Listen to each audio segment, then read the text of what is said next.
അസ്സലാമു അലൈക്കും വറഹ്മത്തുള്ളാഹി വബറകാതുഹു. ബിസ്മില്ലാഹിർ റഹ്മാനിർ റഹീം.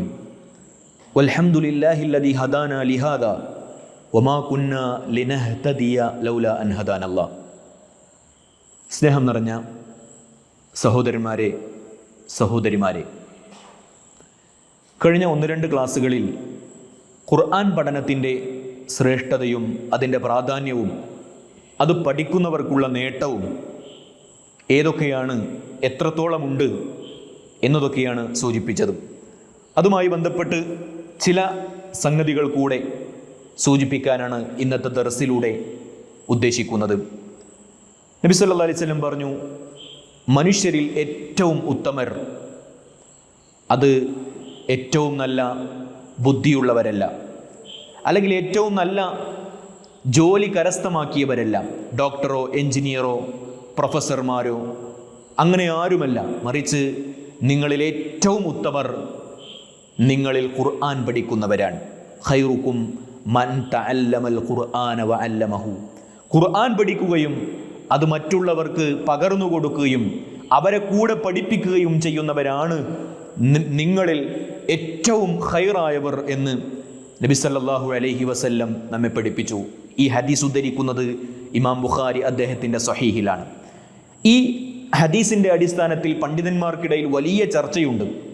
എന്ന് പറഞ്ഞാൽ, ജിഹാദിനെ സംബന്ധിച്ചിടത്തോളം നബി സല്ലല്ലാഹു അലൈഹി വസല്ലം പറഞ്ഞു, ഏറ്റവും പുണ്യമാക്കപ്പെട്ട, പുണ്യം ലഭിക്കപ്പെടുമെന്ന് പഠിപ്പിക്കപ്പെട്ട ഒരു കാര്യമാണ് ജിഹാദ്.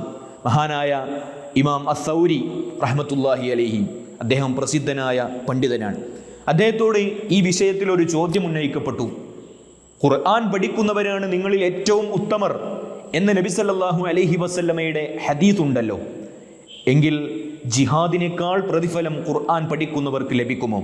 അദ്ദേഹം പറഞ്ഞു, ഖുർആൻ പഠിക്കുന്നവരാണ് ജിഹാദ് ചെയ്യുന്നവരെക്കാൾ ഉത്തമർ. കാരണം നബി സല്ലല്ലാഹു അലൈഹി വസല്ലമയുടെ ഹദീസിൽ അങ്ങനെ തന്നെ വ്യക്തമായി കൊണ്ട് പറഞ്ഞിട്ടുണ്ടല്ലോ.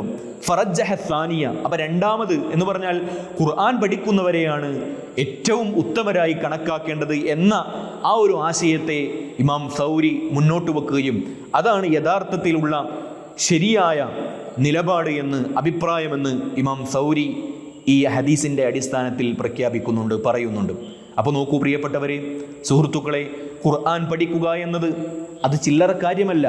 അതിൻ്റെ പ്രാധാന്യം വളരെ കുറഞ്ഞു കാണേണ്ടതല്ല, മറിച്ച് അള്ളാഹുവിൻ്റെ കലാം പഠിക്കുക എന്നത് വളരെ ഉത്തമമായ, ഏറ്റവും പുണ്യകർമ്മമായ ഒരു ഇബാദത്താണ്.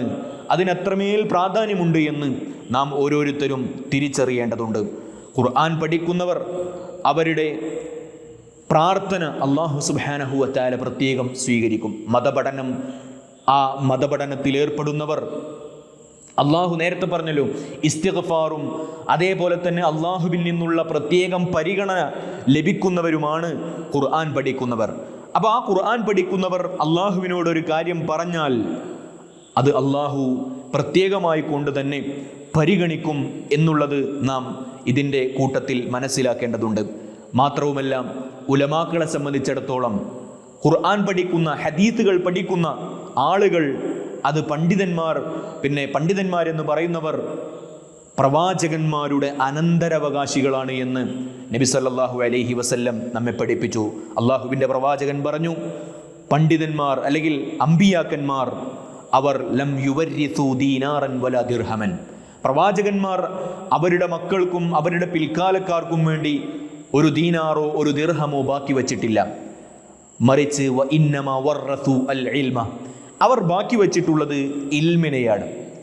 ആ പ്രവാചകന്മാർ പിന്നെ പ്രവാചകന്മാരുടെ പിൻതലമുറക്കാർക്ക് വേണ്ടി ബാക്കി വച്ചിട്ടുള്ളത് അറിവിനെയാണ് എന്ന് നബി സല്ലല്ലാഹു അലൈഹി വസല്ലം നമ്മൾ പഠിപ്പിച്ചു. എന്നിട്ട് പറഞ്ഞു, ഫമൻ അഖദഹു, ആരാണോ പ്രവാചകന്മാരെ പിൻപറ്റി ഇൽമ് കരസ്ഥമാക്കുന്നവർ, അഖദ ബിഹല്ലിൻ വാഫിരിൻ, അവർ അനന്തരമെടുത്തത് ഏറ്റവും ഉദാത്തമായ, ഉത്തമമായ ഒരു സംഗതിയെയാണ് എന്ന് പ്രവാചകൻ സല്ലല്ലാഹു അലൈഹി വസല്ലം നമ്മെ പഠിപ്പിച്ചു.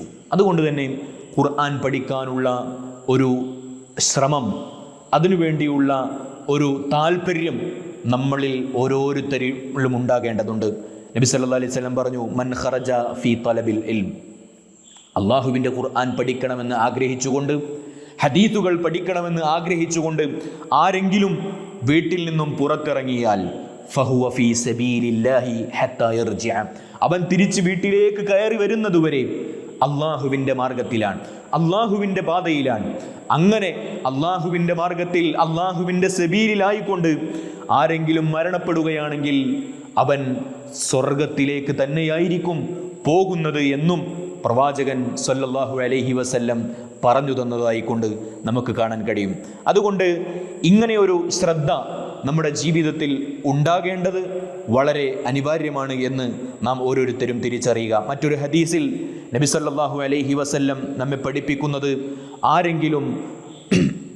ആരുടെയെങ്കിലും വിഷയത്തിൽ അള്ളാഹു ഖൈറ് ഉദ്ദേശിക്കുകയാണെങ്കിൽ, ഒരാൾക്ക് അള്ളാഹു ഖൈറ് ഉണ്ടാകണമെന്ന് ആഗ്രഹിക്കുകയാണെങ്കിൽ യുഫഖിഹു ഫിദ്ദീൻ, അവന് ദീന് പഠിക്കാനുള്ള അല്ലെങ്കിൽ ദീനിൻ്റെ വിഷയങ്ങളിൽ അവന് അവഗാഹം നൽകുമെന്ന് നബി സല്ലല്ലാഹു അലൈഹി വസല്ലം ഉണർത്തി. എന്നിട്ട് പറഞ്ഞു, വ ഇന്നമാ അന ഖാസിമുൻ വല്ലാഹു യുഅതി, ഞാൻ നിങ്ങൾക്ക് അള്ളാഹുവിൻ്റെ ഇൽമ് പകർന്നു തരുന്നവനാണ്. വലൻ തസാല ഹാദിഹിൽ ഉമ്മത്തു ഖായിമതൻ അലാ അംരില്ലാ, ആരെങ്കിലും അള്ളാഹുവിൻ്റെ ഈ ഒരു കൽപ്പന അനുസരിച്ചുകൊണ്ട് ഖുർആൻ പഠിക്കാനും ദീന് പഠിക്കാനും വേണ്ടി നിൽക്കുകയാണെങ്കിൽ ലാ യദുർറുഹും മൻ ഖാലഫഹും, അങ്ങനെ മതം പഠിക്കുന്നവരെ തോൽപ്പിക്കാൻ, ദീനു പഠിക്കുന്നവരെ തോൽപ്പിക്കാൻ ആർക്കും സാധിക്കുകയില്ല എന്ന് റസൂൽ കരീം സല്ലല്ലാഹു അലൈഹി വസല്ലം നമ്മെ പഠിപ്പിക്കുന്നുണ്ട്. അതുപോലെ തന്നെ ഒരുപാട് ഹദീസുകളിലൂടെ ഖുർആൻ പഠിച്ചവർക്കാണ് വിജയം. ഖുർആനിൽ എല്ലാ വിധത്തിലുമുള്ള മാർഗദർശനമുണ്ട്. ഏതേത് സംശയങ്ങളുണ്ടെങ്കിലും എല്ലാത്തിലുമുള്ള ഒരു സൂചന ആ ഖുർആനിലുണ്ട് എന്ന് നബി സല്ലല്ലാഹു അലൈഹി വസല്ലം ഖുർആനിലൂടെ തന്നെ നമ്മെ പഠിപ്പിച്ചു. അന്ന് ഈ പരിശുദ്ധ ഖുർആൻ ഇറക്കപ്പെടുന്ന ഒരു സാഹചര്യം നാം പരിഗണിക്കുമ്പോൾ അത് അറബി ഭാഷയിൽ നിപുണന്മാരായ നിപുണന്മാരിലേക്കാണ് ഈ പരിശുദ്ധ ഖുർആൻ ഇറങ്ങിയത്. പക്ഷേ ആ ഖുർആൻ പോലെ ഒരു ഖുർആൻ അന്ന് ജീവിച്ച മക്കയിലെ ഒരു അറബിക്കും കൊണ്ടുവരാൻ സാധിച്ചിട്ടില്ല എങ്കിൽ ഏറ്റവും അത്ഭുതങ്ങൾ നിറഞ്ഞു നിൽക്കുന്ന വാക്കുകളാണ് ഈ ഖുർആൻ എന്ന് തിരിച്ചറിയുകയും ആ ഖുർആനിനെ കൂടുതൽ അറിയുകയും പഠിക്കുകയും അതിൻ്റെ ആശയങ്ങളെക്കുറിച്ച് ഉറ്റാലോചിക്കുകയും ചെയ്യാൻ നമുക്ക് സാധിക്കേണ്ടതുണ്ട്. അതാണ് ഏറ്റവും ഉത്തമമായ കാര്യം എന്ന് തിരിച്ചറിയുക. അല്ലാഹു സുബ്ഹാനഹു വ തആല ഖുർആൻ പഠിക്കുകയും അത് അമലാക്കുകയും ചെയ്യുന്ന നല്ല ആളുകളുടെ, മുഅ്മിനീങ്ങളുടെ കൂട്ടത്തിൽ നമ്മെ ഓരോരുത്തരെയും ഉൾപ്പെടുത്തി അനുഗ്രഹിക്കുമാറാകട്ടെ.